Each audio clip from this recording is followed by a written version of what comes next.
Is sex education the answer in achieving gender equality in Ghana? EDU 324 B16023999 Owen Cockburn. Globally, comprehensive sex education, or CSE, has massively changed in the past 20 years. Global concern for inequalities in gender have been addressed as Horner and Taylor examine the impacts of promoting gender equality on the developing population, as a concern for education and healthcare for women provides more of a chance for economic progress than does compulsory population control. As a way of moving forward from this, the use of sexual education within schooling offers a potential to be a solution in closing the gap in inequalities between genders. By encouraging conversations based on topics such as contraception, sexual and reproductive rights, and sexual orientation, children can make more informed, responsible, and healthy decisions as a form of education strives to break down barriers to preconceptions and provide support through access to evidence-based sexual action. However, more recently, UNESCO has highlighted that attitudes towards sex education across the world have caused the topic to become controversial, as it's being challenged, causing it to be not a matter for evidence-based action, but a highly politicised contest. This is apparent as governing bodies in support of the curriculum are being met with some disagreement over the issues. Because of this, educational providers are facing disruption in acceptance and delivery of CSE. Providing an LEDC such as Ghana with the potential to use education as a change agent is one of the main benefits of why using it is important. Globalisation has enabled countries such as Ghana to be part of an ever-growing connected world, where they take influence from others who are prepared to offer their contributions to increase connectiveness between countries. As a result of this, countries go beyond their own by comparing different systems, such as their education, and implement it within society in an attempt to support and develop their own.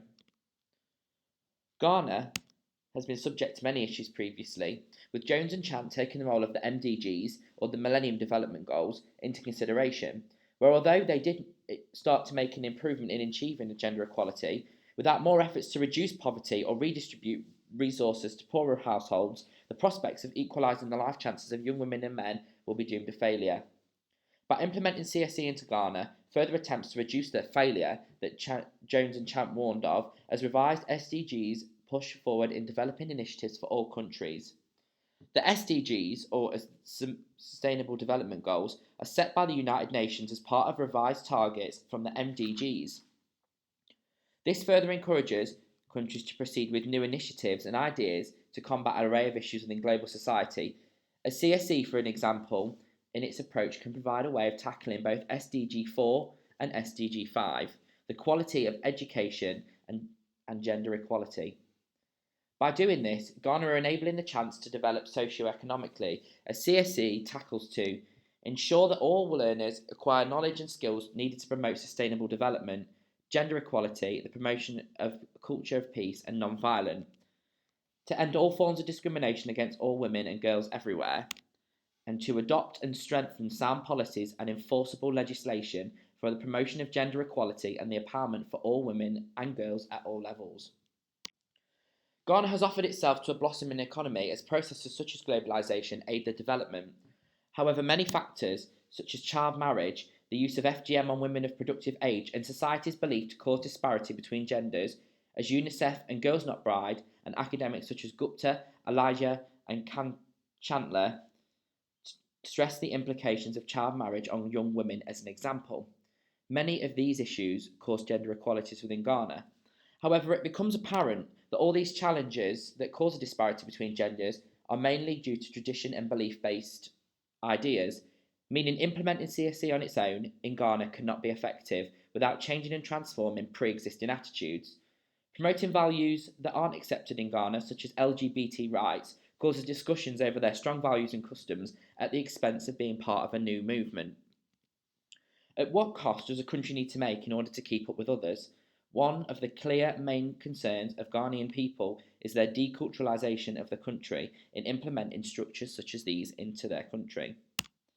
Crossley, Watson and Dente problematise the force of globalisation as they support the notion of a universally accepted model of education being problematic for countries such as Ghana, as we need to consider and evaluate the differing cultural perspective stakeholders that uphold in order to decide how effective CSE will be.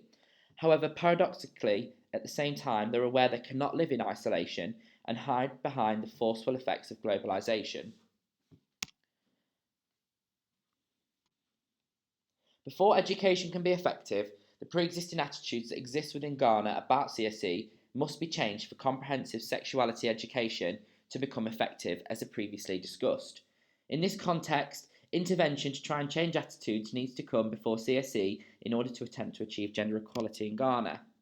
The CSE programme was implemented in Ghana as officials validated its relevance and necessity for comprehensive sexuality education prior to the start of sexual activity in 2019. However, it becomes apparent that the topics within CSE, as highlighted by Guttmacher, are questioned.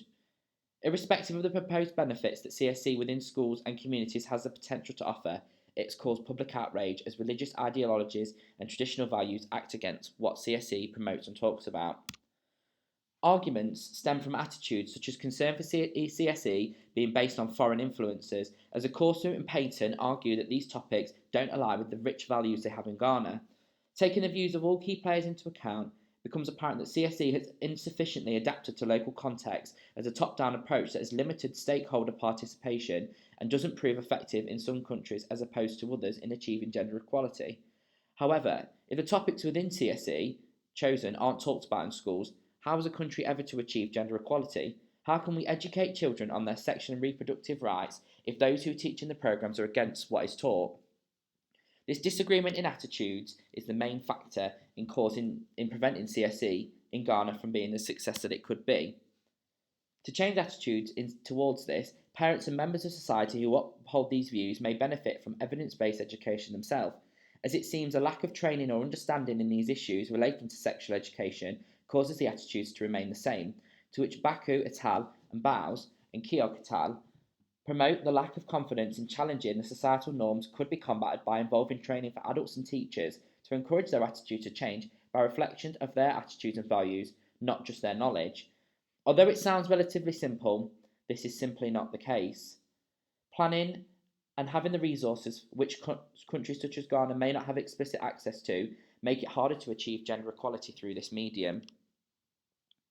Is sex education for adults the step to take before implementing CSE for children to combat gender inequalities in Ghana? Suggestions to what CSE should be for Ghana has been undoubtedly met with resistance. The main issue is the way that CSE in Ghana has been implemented to avoid the unintended consequences. By critically assessing comprehensive sexuality education in Ghana, it becomes evident that what is currently being used isn't effective as the potential as we see in other countries. To combat this, a collaboration between international government organisations and key players to develop a programme that consists of a combined approach of globally accepted topics and formats which must be adjusted to be more tailor-fitting. The evidence has shown throughout this that there's suggestion that there needs to be compromise on both sides of the argument in order to achieve socio-economic development, as the aim is to educate children on how to be global citizens in an ever-changing world. This poses the question: is CSE effective in Ghana in achieving gender equality at this moment in time? Cornwall and Rivas critique the role that society plays within using strategies such as CSE, as the goals included as part of the previous MDGs didn't directly make life easier for women, but created targets to aspire to which don't focus on addressing the underlying issues driving discrimination and inequality, thus further displaying that without a combination of both sides, from IGOs and the political powers driving those, these values are diminished. This leads me to answer.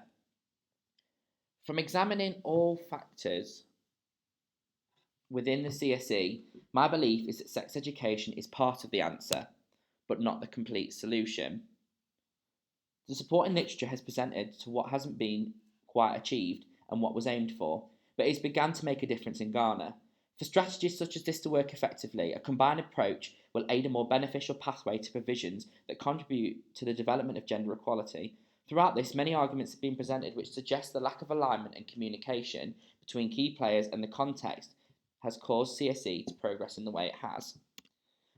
For sex education to move forward as a way of combating gender equality, I suggest a revision of context and policy to transform comprehensive sexuality education into contextualised sexuality education, where the context of a country is applied. I suggest that as the academics have made it aware that the outcomes of processes such as this don't happen instantly, and by causing resistance, it undoubtedly delays the most important principle out of any in providing information to enable children to make more informed choices, though employing contextualised information to transform perspectives, as opposed to universal key information as a drive to structure and manipulate a country's values and beliefs.